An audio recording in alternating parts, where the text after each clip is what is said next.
Você já imaginou como seria se todas as pessoas que discordam de um governo fossem executadas por pensar diferente? No Brasil, você pode opinar sobre as decisões do governo, mas no regime iraniano de Khamenei, discordar tinha um preço muito diferente e caro. Hoje vamos descobrir como o regime de Khamenei identificava, torturava e eliminava qualquer pessoa que ousasse questionar o poder dos ayatolás. E o mais perturbador de tudo, isso não aconteceu apenas nos anos 80. Está acontecendo até hoje, ou ao menos estava. Que bom estarmos juntos para investigar esse tema. Antes de começarmos, gostaria de pedir para que você se inscreva no canal Fatos Explicados, para nos ajudar a atingir a meta de 10 mil inscritos. Assim podemos continuar trazendo conteúdos incríveis. Mas, para entender como o regime tratava seus adversários, a gente precisa entender uma coisa fundamental. Desde o primeiro dia, a República Islâmica foi construída sobre o terror. Só nos seus primeiros 2 anos de existência, os tribunais revolucionários iranianos enviaram entre 3.000 e 5.000 pessoas para a morte, incluindo ex-ministros, generais, juízes e também rivais políticos. Mas isso era só o começo. Entre 1981 e 1988, estima-se que outros 10.000 prisioneiros políticos foram executados ou simplesmente desapareceram sem deixar rastros dentro do sistema. E quando Khamenei assumiu o poder supremo em 1989, ele herdou essa máquina e a aperfeiçoou. Nas mais de 3 décadas no comando, Khamenei enfrentou diversas ondas de protestos e todas foram esmagadas com violência e execuções. Enquanto isso, seu governo foi sistematicamente acusado de eliminar opositores exilados e reprimir jornalistas que não se curvavam ao regime. Só que para entender como isso funcionava na prática, a gente precisa conhecer o lugar onde tudo isso acontecia. O símbolo da repressão. Havia um endereço no Irã que fazia qualquer opositor tremer só de ouvir o nome: Evin. Depois da Revolução Islâmica, a prisão de Evin passou a abrigar os ligados à monarquia deposta e os adversários do novo governo, tornando-se palco documentado de tortura, crueldade e abusos, segundo a Anistia Internacional. Só que os dissidentes iranianos tinham um nome irônico e perturbador para esse lugar. Eles chamavam de a Universidade de Evin, porque era lá que as mentes mais brilhantes do país, como advogados, jornalistas, acadêmicos e ativistas, iam parar quando ousavam pensar diferente. Entre as figuras mais famosas que passaram por suas celas estavam a advogada Nasrin Sotoudeh e a jornalista Narges Mohammadi, que foi vencedora do Prêmio Nobel da Paz. Um prêmio Nobel numa cela iraniana. Para você ter a dimensão do que estamos falando. Nassim, uma cabeleireira presa nos protestos de 2022, contou à BBC que ficou isolada em solitária por 4 meses seguidos, com acesso apenas aos interrogadores que a questionavam entre 10 e 12 horas por dia. 10 a 12 horas de interrogatório, todo dia, por 4 meses. Mas como o regime eliminava seus adversários? E então chegamos ao episódio mais sombrio de toda a história do regime iraniano: o verão de 88. Em 1988, o regime executou nas prisões do país milhares de prisioneiros políticos, muitos deles comunistas, socialistas e militantes de oposição, especialmente em Evin. Essas execuções ficaram conhecidas como o Massacre de 1988. Só que a pergunta que não quer calar é: como eles faziam isso? Cerca de 4.000 a 5.000 apoiantes da organização Mujahedin do Povo, grupo que defendia a democracia e direitos das mulheres, foram enforcados em questão de meses, de forma silenciosa e industrial. Industrial. Essa palavra diz tudo, né? Não eram execuções individuais com processo jurídico. Era uma linha de produção da morte. Os prisioneiros eram levados em grupos, interrogados por comissões especiais. A pergunta era direta: você ainda acredita nas suas convicções políticas? Se a resposta fosse sim, a sentença era imediata. Mais de 150 personalidades mundiais, incluindo ganhadores do Prêmio Nobel, ex-chefes de Estado e ex-funcionários da ONU, chegaram a pedir uma investigação internacional sobre essas execuções em massa. E até hoje, nenhum membro do regime foi condenado por esse massacre. Mas havia algo ainda mais perturbador do que os números. Era o método. Desde os primeiros dias após a Revolução de 79, quando adversários foram enforcados em praças públicas, a forca tornou-se um dos métodos de punição preferidos do Estado iraniano. Só que não era um enforcamento rápido como nos filmes. A morte não chegava com um estalo certeiro. A morte vinha lentamente, não com um estalo que quebrasse o pescoço, mas por estrangulamento, enquanto o corpo tinha espasmos e convulsões.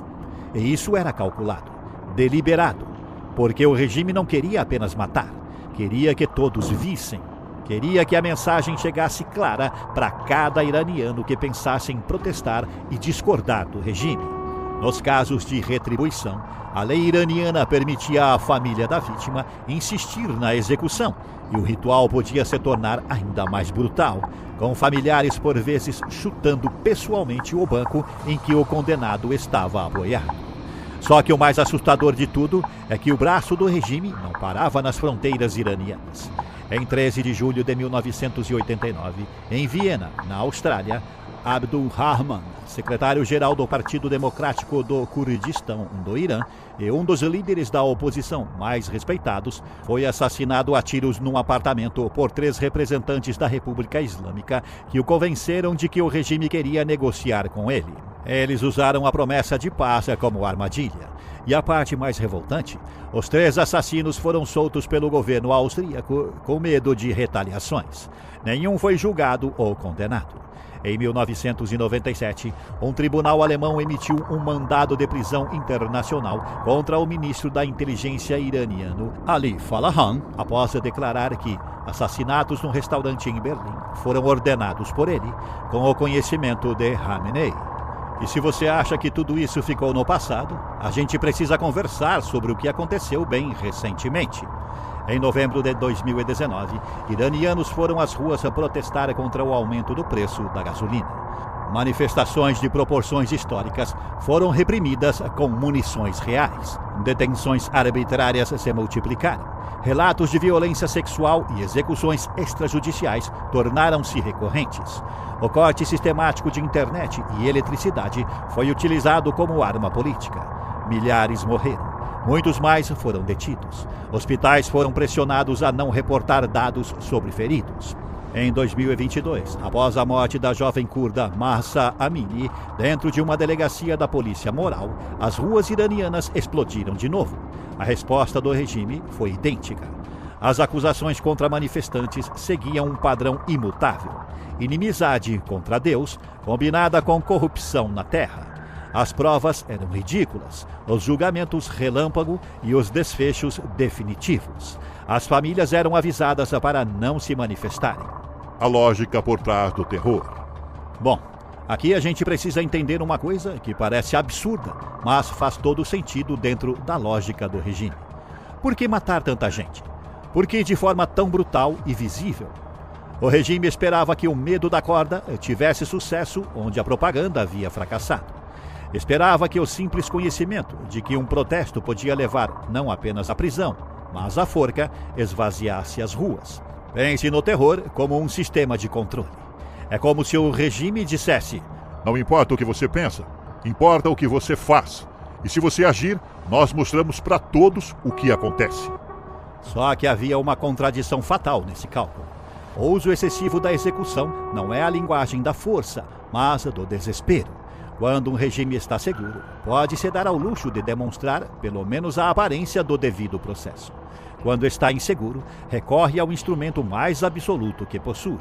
Em outras palavras, quanto mais o regime matava, mais demonstrava que estava com medo do próprio povo. O desfecho: a prisão de Evin bombardeada.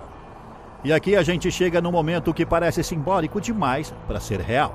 Em junho de 2025, durante os primeiros ataques americanos e israelenses ao Irã, um dos alvos escolhidos por Israel foi a própria prisão de Evin. O ministro das Relações Exteriores israelense, Gideon Saar, anunciou o ataque citando o presidente argentino Javier Milei. Viva a liberdade, cara! Israel descreveu Evin como um órgão de repressão do governo e um dos símbolos do regime a ser destruído.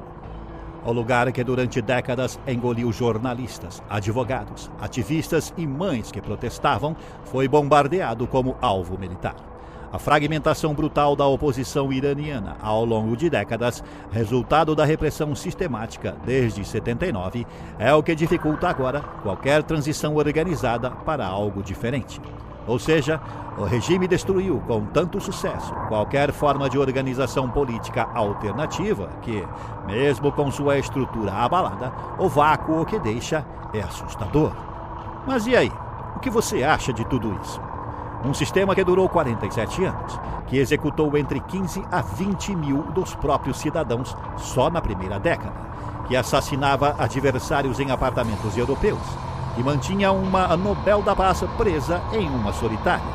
Não há como comparar uma democracia, onde se pode expressar opinião, e um regime que tortura e elimina adversários como método sistemático de governo. Talvez a gente nunca saiba o nome de todas as vítimas desse sistema. Muitas morreram sem registro, sem julgamento e sem que ninguém soubesse onde estavam. Mas cada história que a gente conta aqui é uma recusa a deixar que elas desapareçam na sombra da história oficial. E você, conhecia a dimensão dessa repressão? Ou está surpreso com o que descobriu aqui? Deixa nos comentários, esse debate importa. Se o vídeo te ensinou algo, deixe seu like e se inscreva no canal Fatos Explicados. Cada apoio ajuda a gente a continuar trazendo histórias que o mundo real prefere esquecer. Muito obrigado pela sua companhia, sempre especial. A gente se vê num próximo vídeo. Eu vou ficando por aqui. Até a próxima.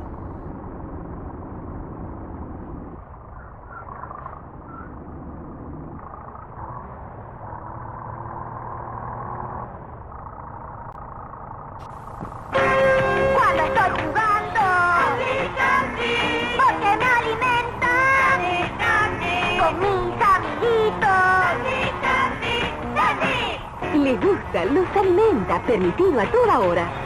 ¡Me gusta mucho más! Dulce de leche, y chocolate, así. ¡Vainilla! Permitido a toda hora. ¡Me gusta mucho más!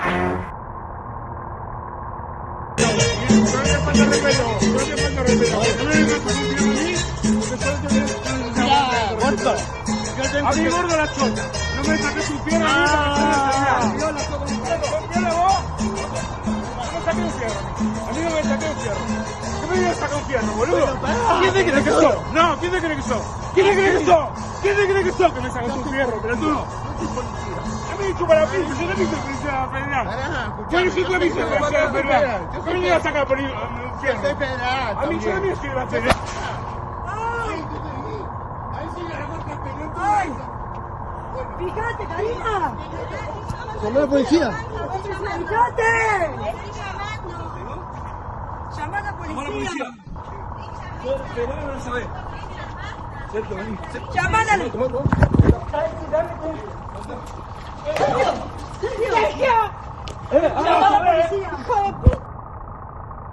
Mató a mi primo, el marido de ella mató a mi primo.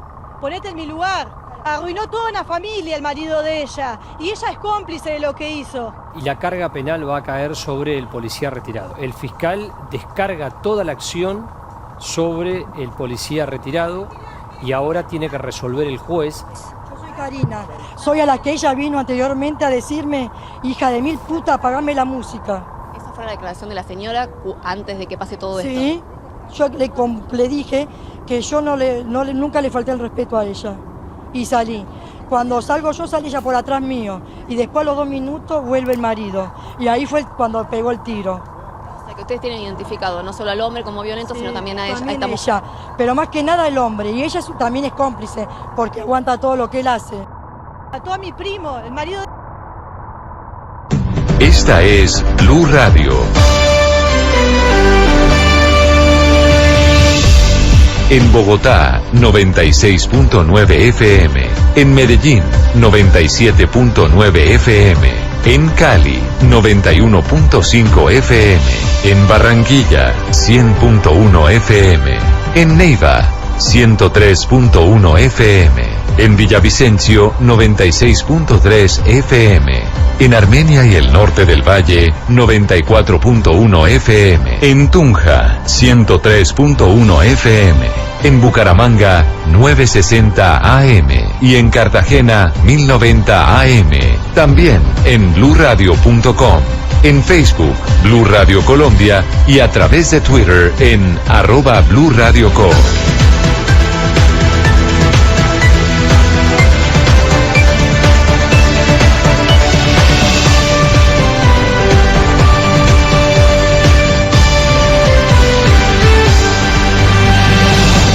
Blue Radio, la nueva alternativa. Deixa eu te mostrar um flagrante muito tenso. Uma criança, ela fica sem freio. Você vai ver na imagem. Tá lá pedalando e ela grita, pede socorro. Só que bate em um caminhão parado, sai voando, capota. Ó, escuta. O desespero dá pra ouvir de longe. É tanto que os gritos foram gravados por essa câmera. A vítima é uma pessoa, uma criancinha de 9 anos, perdeu o freio da bicicletinha, olha lá. Olha lá. Ai, meu Deus do céu, gente. Que aflição. E a criança grita pro motorista do carro, sai do meio, que ele queria tentar desviar do caminhão. Mas o rapaz do carro, olha lá a criança descendo, escuta. Meu Deus do céu, gente. Tá em altíssima velocidade. Essa criança atinge a traseira do caminhão, ali a parte do para-choque. O corpo é projetado vários metros para frente. Aí as pessoas que viram isso disseram o seguinte, que o garoto foi socorrido pelos vizinhos. Ele sofreu uma fratura exposta na perna e também em um dos braços, além de um traumatismo craniano. O menino precisou colocar vários pinos nos ossos dessas partes que sofreu a fratura, mas já saiu do hospital. Olha lá, o rapaz tira a caminhonetinha e vai fechar o portão. No que ele fecha o portão, o menininho tá vindo com tudo lá, ó. Meu Deus do céu. Ai, gente. A imagem é muito forte. Mas o menininho tá bem, graças. Tá tudo bem. Serve de alerta aí pra garotada, serve de alerta até pra quem for tirar o carro, né? De repente, se ele tivesse manobrado o carro estacionado, talvez isso teria sido evitado. Mas não foi culpa do motorista.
En Radio 1, las noticias de 1, el primer noticiero popular del FM.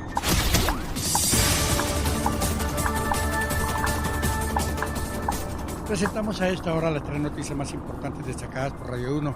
La primera tiene que ver con un trágico hecho que ocurrió durante las horas de la noche de este domingo en Ciudad Bolívar. Una mujer fue arrollada por un vehículo de LCITP y también por un tractocamión. En medio de un congestionamiento vehicular realizaron la diligencia. Otro hecho ocurrió en el sector de Valles de Cafán, en la localidad de Usme, en donde un hombre fue asesinado a bala. En una patrulla de la policía le llevaron a un centro hospitalario, pero ya no había nada que hacer. Finalmente les contamos que una mujer se suicidó lanzándose del tercer piso de su vivienda del sector de Jerusalén en la localidad de Ciudad Bolívar. No olviden, de lunes a viernes, de 4 a 10 de la mañana, las noticias de 1 en Radio 1.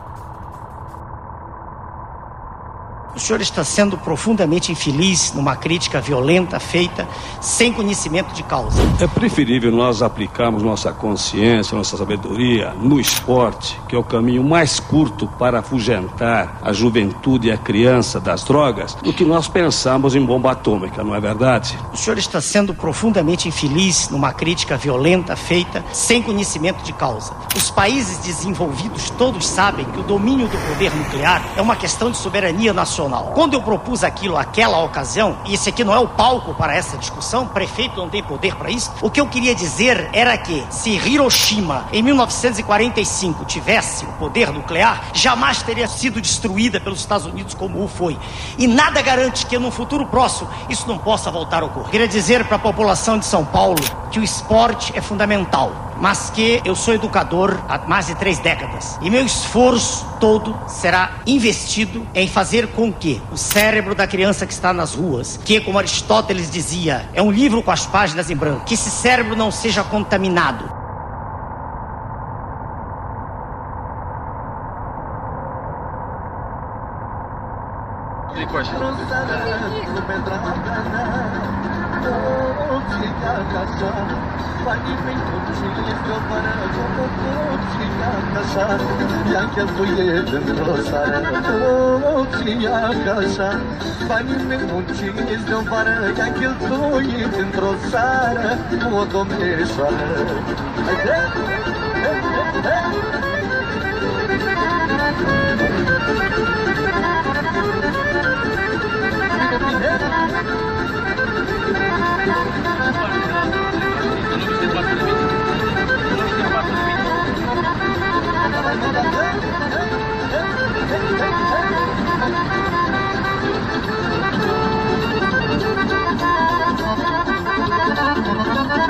Yammu uçya munkat, o cigarul ghiursugata, o prieteni mei din sat mă, lume draga mea. Yammu uçya munkat, o cigarul ghiursugata, o prieteni mei din sat mă, lume draga mea. O ția casa, banii mei munciți de-o vară, o ția casa, ea cheltuie într-o seară. O ția casa, banii mei munciți de-o vară, ea cheltuie într-o seară, o domnesoară. Esta es tu señal.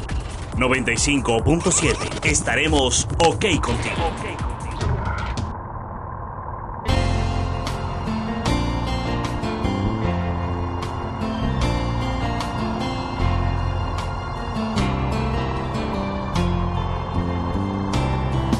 Deus fez tudo direitinho, não deixou nada faltar.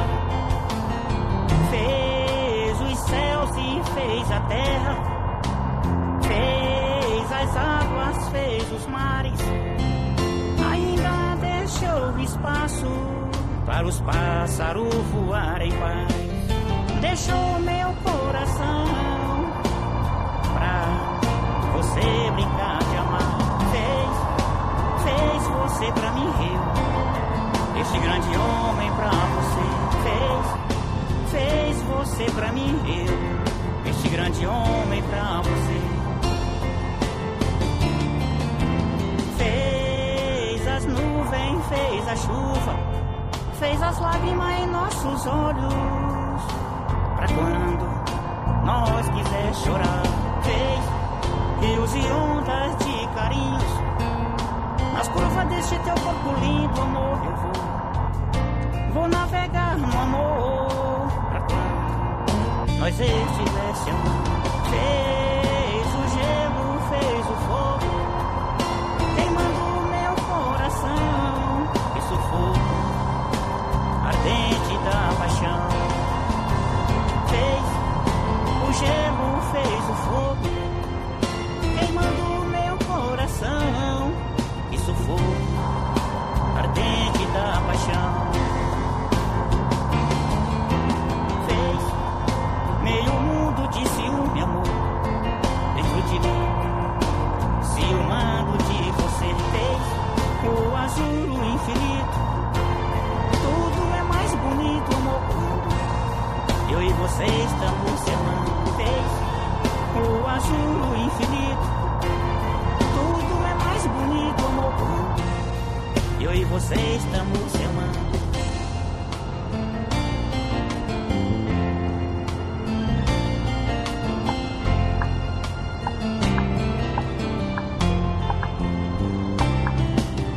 Fez as nuvens, fez a chuva, fez as lágrimas em nossos olhos. Pra quando nós quiser chorar, fez rios e ondas de carinhos. Nas curvas deste teu corpo lindo, amor, eu vou navegar no amor. Pra quando nós estivesse amando, fez o gelo, fez o fogo, queimando o meu coração. Isso fogo ardente da paixão. Fez o gelo, fez o fogo, queimando o meu coração. Isso fogo ardente da paixão. Fez meio mundo de ciúme, amor, dentro de mim, ciumando de você. Fez o azul, o infinito, tudo é mais bonito, amor, quando eu e você estamos se amando. Fez o azul, o infinito, tudo é mais bonito, amor, quando eu e você estamos se amando. Fez o azul, o infinito, tudo é mais bonito, amor, quando eu e você estamos se amando.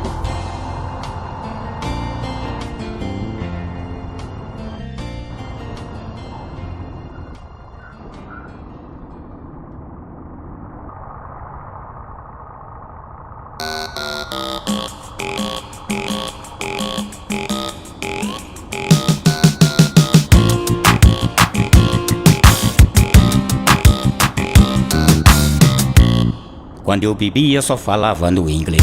Once I love you, once I love you, baby, oh baby, I love you, I love you, why, a pulga me mordeu. Cavalo branco, passaporte, noto 9 Royal Ibios. Os meus amigos eram os litros de whiskies. Eu era um cara de frescura, até o meu cigarro era cigarro de bacana. Só andava de carrão, lotado de mulher, top das top. Quando não tinha eu pegava outros naipes, mas do jeito que eu fazia elas viravam top das top. Once I love you, once I love you, baby, oh baby, I love you, I love you, why, a pulga me mordeu. I love you, why, a pulga me mordeu. I love you, why, a pulga me mordeu. I love you, I love you, why, a pulga me mordeu. A pulga.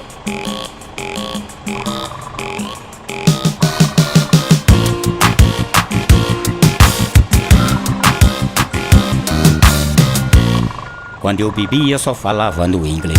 Once I love you, once I love you, baby, oh baby, I love you, I love you, why, a pulga me mordeu.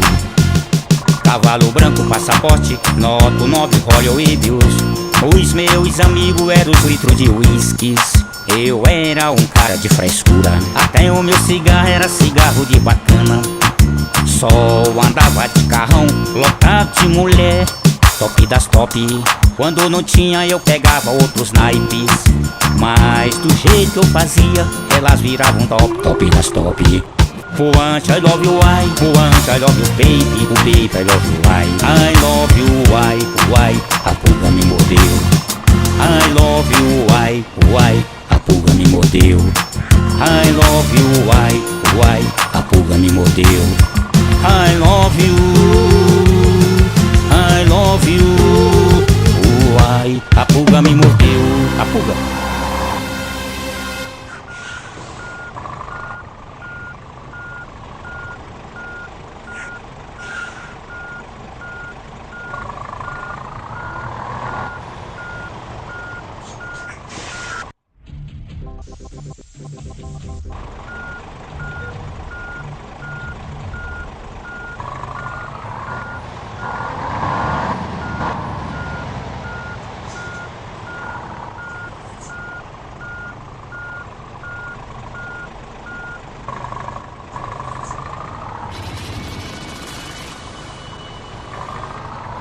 Aliás, o Cariano ficou bravo. Eu nunca vi o Cariano bravo. Nunca vi. Mandou tomar no cara inteiro. Nunca vi o Cariano bravo. Porque veio no chat, ele tem aquele... que fica aquelas vozes, a voz, como chama? É o... É o... Como tem os personagens, né? Sim, mas é quando tem aquele tipo que paga direto, que não vai pelo YouTube. Como Pix. Sim. Live Pix. Live Pix. E aí apareceu a voz. O Richard está circulando por uma BR com o TV, que não é um veículo apropriado para isso. O que você acha? Nossa, vai tomar no cu! Ele falou, você tá comendo a sua mãe, filha da puta. Que você tá entrando no chat e fala uma merda dessa? O cara tá se fudendo numa Olha a estrada como tá. Isso é uma estrada por acaso. Passando caminhão com madeira não, aqui. Isso é estrada por acaso, pra você falar que, porra, é o único veículo que passa naquela estrada. Isso é a vergonha. É que aquele veículo é o único veículo que passa que aguenta passar naquela estrada. Pra aquele tem. Todas as caminhonetes, nós estamos falando de caminhonetes que são feitas pra isso. Mitsubishi, Toyota, quebrou todas. Quebrou todas. Todas. Os caminhoneiros passam por lá, né? E as pessoas vivem ao longo daquela estrada. Cara, o que a gente mais vê era caminhoneiro parado, quebrado ou atolado. É desesperador. Você tem que bater muita palma pra caminhoneiro, porque os caras ali, velho. Porque precisa receber mantimentos, precisa receber produtos. Eu cheguei ali numa cidade que chama Distrito 180, eles chamam, que nem sei de qual cidade, mas enfim, entre, acho que Itaituba e o Maitá.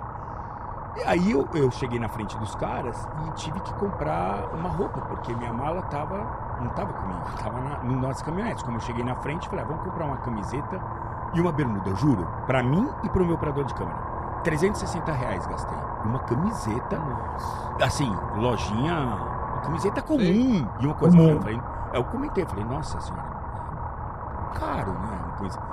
Ela falou, é o frete. É o frete, não pode chegar até. Ela falou, como você acha que chega até aqui?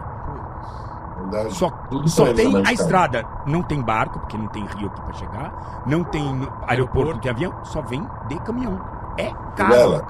Vilela, falta gasolina na cidade. Vilela, ninguém tem internet, só Starlink. Cara, é complicado. É assustador. E o estado do Amazonas é uma ilha, né? Como assim? É cercado de rio. Ah, tá. Então, assim, você vai de balsa, né? As coisas tem que ir de balsa. E a estrada, ela é a forma de você poder trazer produtos de forma mais econômica, né? Olha lá.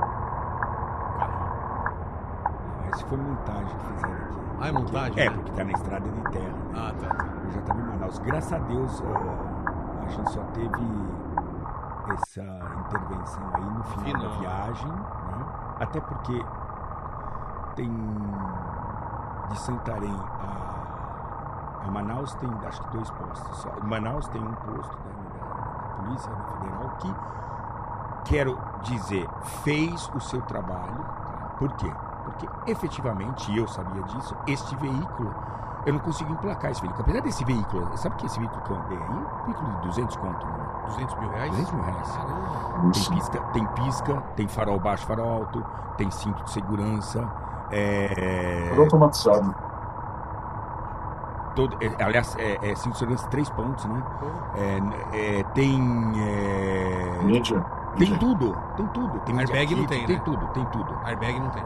Não tem. Não tem como, né? Tem muito carro aí que não tem também. Mas ele é um veículo, completo, né? Só que ele... Aí fala, mas ele é aberto. Mas a moto também é aberta e você consegue licenciar. Então, enfim. Agora, não era um veículo que não dava emplacamento, então, de fato, ele não foi feito para rodar numa estrada, numa BR. Só que esta BR é uma exceção, gente. É isso que a gente tem que começar a pensar. Eu vejo isso muito na Amazônia. Eu vejo, por exemplo, a Marinha do Brasil, por exemplo. Excelente trabalho, tudo certinho. Eu sou nada contra a Marinha, ao contrário. Eu sou um cara que gosta das nossas Forças Armadas. Mas aí você vai na Marinha, o cara vai por... Uma coisa é você fazer uma fiscalização em Búzios e outra fazer uma fiscalização, exigir as mesmas coisas lá no Rio Negro, por exemplo. Cara, é diferente, mas é uma realidade diferente. Né? Então, as embarcações são construídas diferente, enfim. Então, realmente, se você não tem uma estrada adequada, é difícil você exigir algo, né, quando você não entrega. Né? Eu só posso exigir quando você entrega. Né? Mas a nossa viagem, né, Julião, nunca foi com o intuito, vamos lá para mostrar que essa estrada é uma merda. Não, nós somos lá para se divertir, papai. Nós somos cruzar, não é não? Exato, e tem até muito político que tá usando, né? Tem muita gente que tá usando isso, inclusive de forma pro seu próprio interesse, tá? Aqui nós temos por interesse pessoal, porque a gente acabou mostrando algo que foi a realidade que a gente viveu. Simplesmente isso, a gente só mostrou o que nós vivenciamos. Isso foi ao vivo, então não tinha como. E tinha que mostrar, acho justo mostrar, mas a gente não foi lá com uma bandeira de libertação. Foi falar, olha, eu sou um cara que sempre vou muito à Amazônia, sou casado com uma mulher que você conhece, que vem de lá. Fizemos um passeio lá. Fizemos, eu te levei pra lá, eu já fiz 35 expedições pra lá, tô levando a 36ª agora, levo muito influenciador, lugar lindo, agora o Gustavo Tubarão, já levei os meninos, já levei você. Maravilhoso. Pra mostrar a nossa Amazônia, porque a Amazônia é nossa. E o que eu vejo é uma Amazônia que está hoje vendida para interesses que são de fora e de organizações do terceiro setor que não tem interesse outro a não ser deixar a situação como está. Porque tem muita gente que ganha na desgraça. Tem muita gente que ganha dinheiro no problema, entendeu? E não na solução dos problemas. Ganha dinheiro não deixando aquelas pessoas se desenvolverem ou criando uma narrativa de que o índio tem que manter a tradição dele e ele não pode evoluir, ele não pode ter direito a ter um celular ou andar com uma roupa como nós andamos ou ter um carro. A gente já falou muito disso aqui, né, em outras situações, né? É muito difícil o que eles estão vivendo. Tanto verdade que as pessoas sentiram isso quando a gente chegou em Manaus, e eu vou em Manaus todo mês. Eu falei pro Julião, eu vim há 25 anos aqui, eu nunca vi as pessoas me cercarem dessa maneira, dizendo obrigado. Envolvidas, elas estavam completamente envolvidas, estava todo mundo no norte ali acompanhando a nossa ação. Vivendo e se identificando, dizendo sim, esse é o nosso problema, nós estamos isolados, nós pagamos um preço por nascer na Amazônia que não é justo. Não é justo, sabe? Eu acho que é o mesmo sentimento que às vezes a gente olha para fora, para a Europa, e sendo julgado por europeus aqui, que então, né, tiveram um tempo de história, né, de civilização muito maior que o nosso. Como olhar, a Amazônia deve olhar para o sul do nosso país, porque o menor IDH está lá. E aí eu faço a pergunta, se a Amazônia é tão rica, por que o menor IDH está lá? Porque os índices de pobreza os maiores índices de pobreza estão lá. Tem algo errado nessa forma. E a gente começou a ver aquilo ali, Vilela, porque o tempo todo para nós foi na estrada divertido, porque a gente estava com carros preparadíssimos, entre amigos, e o destino final era a gente só precisava chegar. A gente estava com uma missão de a gente tem que levar esses mantimentos para essa cidade, senão as pessoas vão ficar desabastecidas. Então a gente começou a se colocar ali no lugar das pessoas que são da região. E quando a gente se colocou no lugar, aquilo que para nós estava sendo diversão, uma aventura, para eles é o dia a dia. Era uma tormenta para eles. É o dia a dia, todo dia eles têm que atravessar.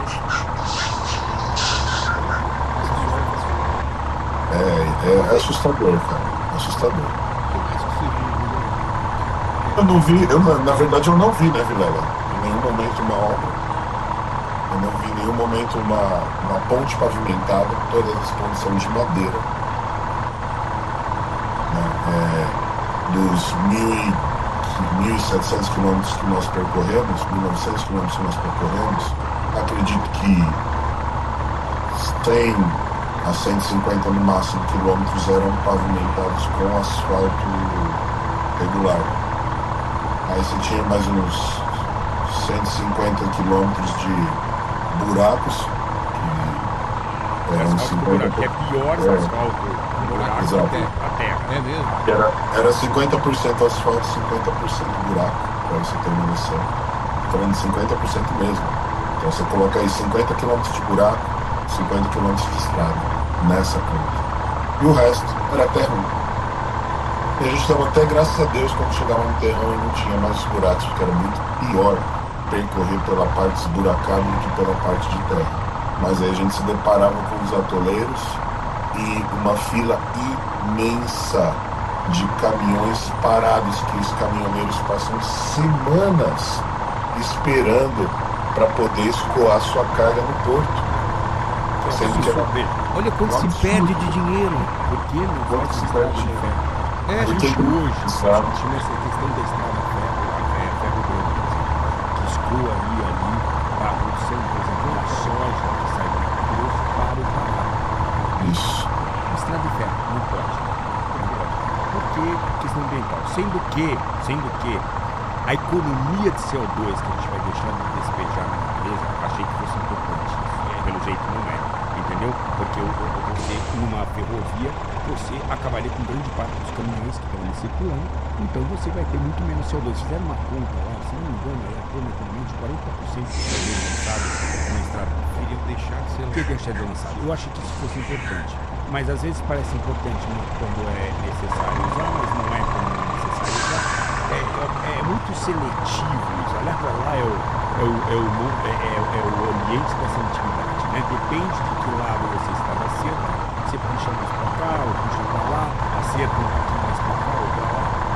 Então, isso é muito ruim, porque a gente não resolve o Brasil os problemas do Brasil como uma sociedade que está em busca da verdade, de resolver os problemas. Ele é mais assim, este problema interessa porque ele tem alguém que está faturando isso. Tem alguém que ganha com aquele problema. Quem ganha com a pesquisa sou eu. É por isso porque vai tem dinheiro. Só que não se transforma em benfeitoria. Não, isso não. Isso olha ali é uma estrada completamente diferente.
tirar algumas conclusões bíblicas para fazer aqui algumas afirmações que, na minha opinião, são corretas aos olhos da Bíblia.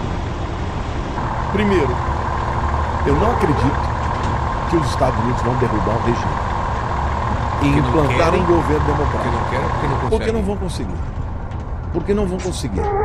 Se você colocar um regime democrático que vai passar a conversar com Estados Unidos e com Israel, como era o tempo do Shah Reza Pahlavi, então eles não vão invadir.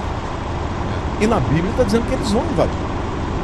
E que eles vêm junto com Rússia, que eles vêm junto com Turquia, que eles vêm junto com Síria, que eles vêm junto com Cuxi, que é a Etiópia, com Líbia. Ou seja, Ezequiel 38 dá o nome das nações e diz que eles vão atacar. Então, na minha opinião, essa guerra, tomara que eles consigam destruir as capacidades atômicas do Irã, tomara que eles consigam destruir as cavernas de mísseis interbalísticos, que são aqueles mísseis que vão para a estratosfera e quando chegam com uma velocidade tão grande e com tantos mísseis ao mesmo tempo que nem o domo de ferro consegue segurar. Tanto é que eles já atingiram Tel Aviv, já atingiram Beit Shean, que morreram vários judeus, já atingiram Beersheba, que fica no sul. Não tem como segurar mísseis interbalísticos. Por isso que o Target One, primeiro objetivo dos americanos e judeus, destruir a capacidade atômica. Segundo, destruir as cavernas porque hoje eles sabem que eles têm de 2 a 5 mil mísseis interbalísticos. Dá para fazer muito estrago. Então, eu não acredito que o Irã vai destruir Israel, é a segunda conclusão, com armas atômicas. Eu não acredito que o regime vai cair, mas também não acredito que Israel vai ser atacada por armas atômicas. Porque quando você lê as escrituras, parece que quem vai receber armas atômicas é o Irã. Mas não agora, tá? Portanto, o que eu acho do conflito? Depois a gente vai fazer mais algumas tergiversações, algumas reflexões. Eu acho que esse conflito ele vai continuar por um tempo, tá? E depois eles vão chegar naquele tempo que eles vão estar tão extenuados de gastar dinheiro, sentar numa mesa de negociação, não abertamente. Claro. Eles não vão nunca sentar perante todo mundo, porque senão os caras falam, bom, morreu todo esse tipo de gente, agora vocês sentam para conversar? Mas vai ter um acordo. Por que eles vão usar de interlocutores dos dois. Catar, por exemplo. Catar sempre teve ligado ao Irã. Só que hoje está do lado de cá. A base americana no Catar foi atacada. Catar e outros, o próprio Egito, eles vão sentar e vão conversar e vão encontrar o meio termo. Então, agora, e a profecia de Gog e Magog? A profecia de Gog e Magog mostra que o ataque desta coalizão, quando você ouve falar de Gog e Magog, para quem já é estudioso da Bíblia já sabe que Gog e Magog é uma coalizão de nações liderada pela Rússia e pela Pérsia, que é o Irã. Tá? A gente vai depois falar sobre isso. Mas como é que esse ataque vai acontecer? Esse ataque vai acontecer num tempo de paz, quando Israel não estiver esperando. Então essa coalizão de inimigos vai invadir Israel. E o final disso é que não vai ser os Estados Unidos que vão salvar Israel. Vai ser o próprio Deus. Isso é muito importante que a gente possa responder. Eu não sei se tem alguma pergunta. É incrível que Israel está no centro sempre de tudo na Bíblia, né? Tudo. E um país tão pequeno, né? Por quê? Então, se você for pensar, tem países muito maiores, muito mais desenvolvidos, com muito mais grana, mas Israel sempre está no centro desse. Por quê? Porque Deus ama Israel. Apesar de tudo. Tudo que aconteceu. Deus escolheu Israel para ser luz para o mundo. E através de Israel vieram os profetas, através de Israel vieram veio a Bíblia, através de Israel veio Jesus, que é o maior de todos, através de Israel vieram os apóstolos. Israel é a nação através da qual Deus fala ao mundo. E a nação é o povo escolhido. É interessante, porque quando Deus falava, você sabe que Nós já fizemos aqui um dia uma live sobre a guerra do Egito, as 10 pragas. Cada uma daquelas 10 pragas, Deus fez para humilhar uma divindade do Egito. E a última praga, que era a morte dos primogênitos, era o próprio faraó. O cara não pôde proteger nem o filho dele. Entendeu? Agora, o que Deus fala num determinado momento? Olha, Israel é o meu primogênito. Se você não deixar o meu primogênito ir, eu vou matar o seu primogênito. Por isso que foram mortos todos os primogênitos dos egípcios.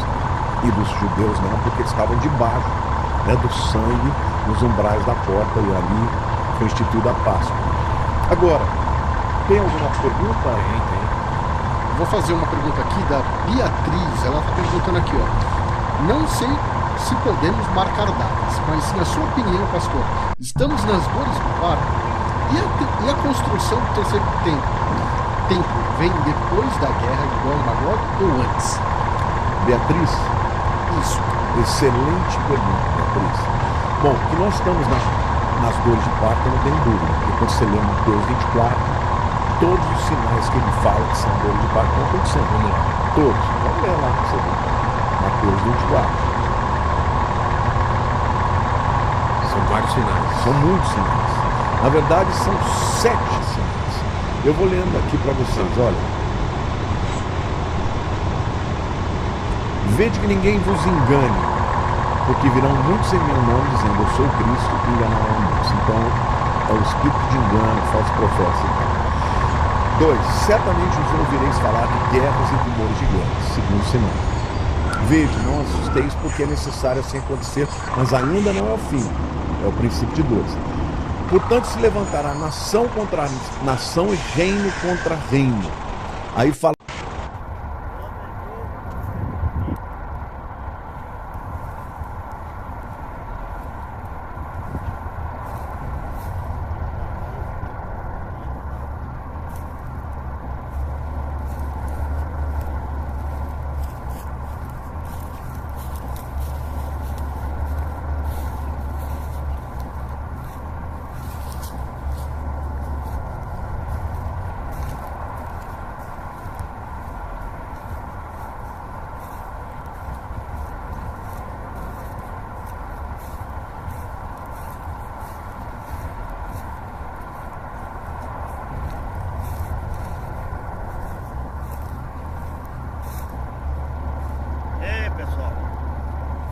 dia a todos. Aqui a gente pensa que vê as coisas só pelas redes sociais, só pela internet. E nunca esperamos que isso pode acontecer na presença da gente. E hoje eu estou me deparando aqui com a situação de 66 novilhas vítimas de raio. Então assim, para vocês, vaqueirama, cuidado bastante. Olha o tempo chuvoso, assim que o tempo fechou, que viu que vai vir chuva pesada, pega o caminho de casa, vai pro curral, vai para um barracão, tenta se proteger, porque aqui ó, é um aviso para cada um de nós que vive no campo. Olha que situação, que cena mais triste. Eu nunca imaginava que eu ia ver uma cena dessa aqui. 66 novilhas. É lamentável. É de cortar o coração. É de cortar o coração. Isso me dói muito. A gente tá sempre lutando, pelejando. Aí vem uma cena dessa aqui, deixa a gente com a cabeça baixa. Mas não é culpa da gente. Mas é lamentável. Muito lamentável.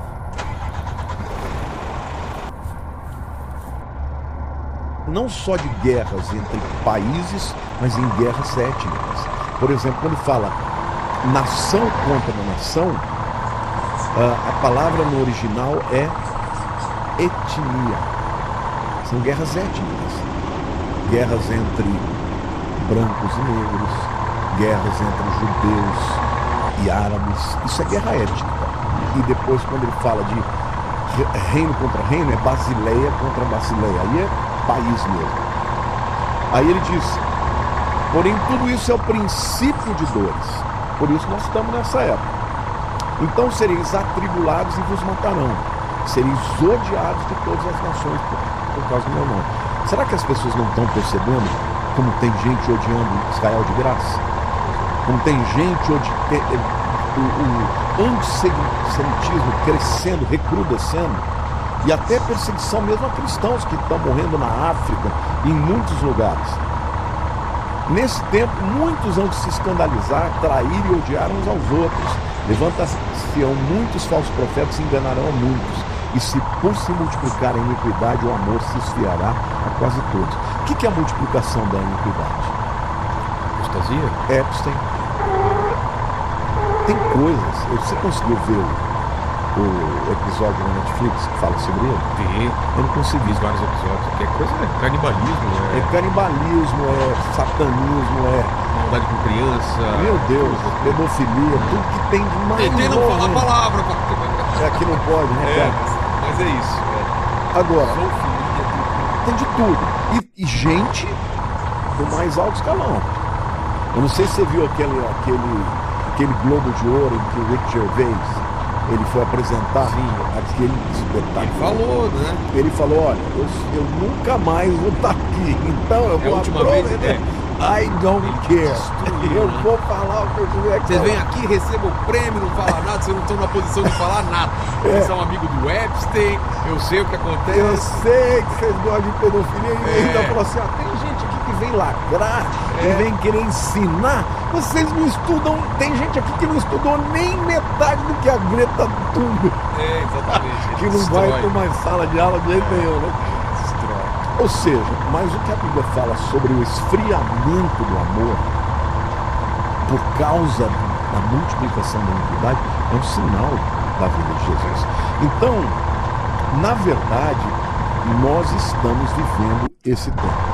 Agora, e o Irã? Qual é o papel do Irã e da Rússia no final dos tempos? A pergunta dela, parece que esqueci, mas não esqueci, ela queria saber se essa guerra de Gog e Magog seria a guerra que poderia precipitar o acordo de paz que vai construir o terceiro templo.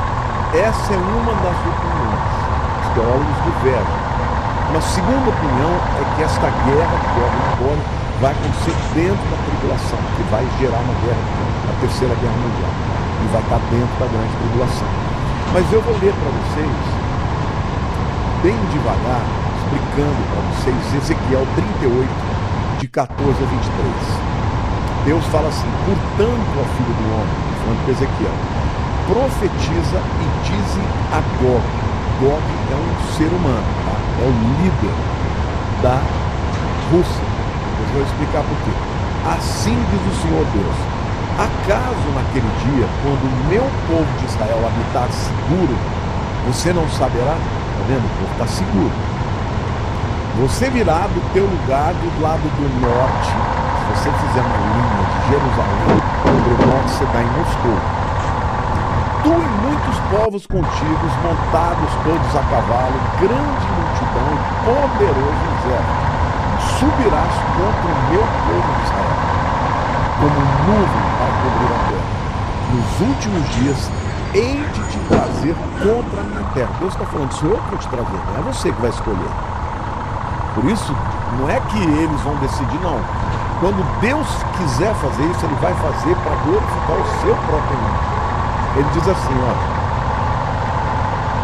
nos últimos dias eu hei de te trazer contra a minha terra para que as nações me conheçam a mim. Quando eu tiver vindicado a minha santidade em ti, ó Gog, perante elas. Assim diz o Senhor, Deus. Não é você de quem eu disse nos dias antigos, por intermédio dos meus servos, os profetas de Israel, os quais então profetizaram durante anos que te faria vir contra eles. Naquele dia, quando vier Gog contra a terra de Israel, diz o Senhor Deus, a minha indignação será muito grande. Pois no meu zelo, no brasume do meu furor, disse que naquele dia será fortemente sacudida a terra de Israel. É terremotos terríveis. De tal sorte que os peixes do mar e as aves dos céus e os animais do campo e todos os répteis que se arrastam sobre a terra, e todos os homens que estão sobre a face da terra tremerão diante de ti, na minha presença. Os montes cairão abaixo, os precipícios se desfarão, e todos os muros desabarão por terra. Ou seja, quando eles estiverem invadindo a terra, vai vir um terremoto como nunca houve. Eu não sei se você sabe, né? Mas Israel está no meio daquela fenda sírio-africana que divide o lado ocidental do oriental, que divide o lado da África do lado da Ásia. Se você pegar, né, o mapa de Israel, você pega o mapa de Israel, você vai ver que o Rio Jordão, ele está bem no meio dessa fenda. E é por isso que o Mar Morto é o lugar mais baixo da Terra. Agora, quando essas placas, uma placa está indo para o norte, a outra está indo para o sul, poucos centímetros, eles vão acumulando energia. Chega uma hora que dá uma raspada grande ali e vai causar um grande terremoto. E Deus disse que vai acontecer isso quando Gog e Magog e essas nações tiverem vindo contra Israel. Aí Deus está falando, ó, eu vou trazer vocês para mostrar para vocês quem eu sou, e o mundo inteiro vai saber que eu sou Deus.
Yeah!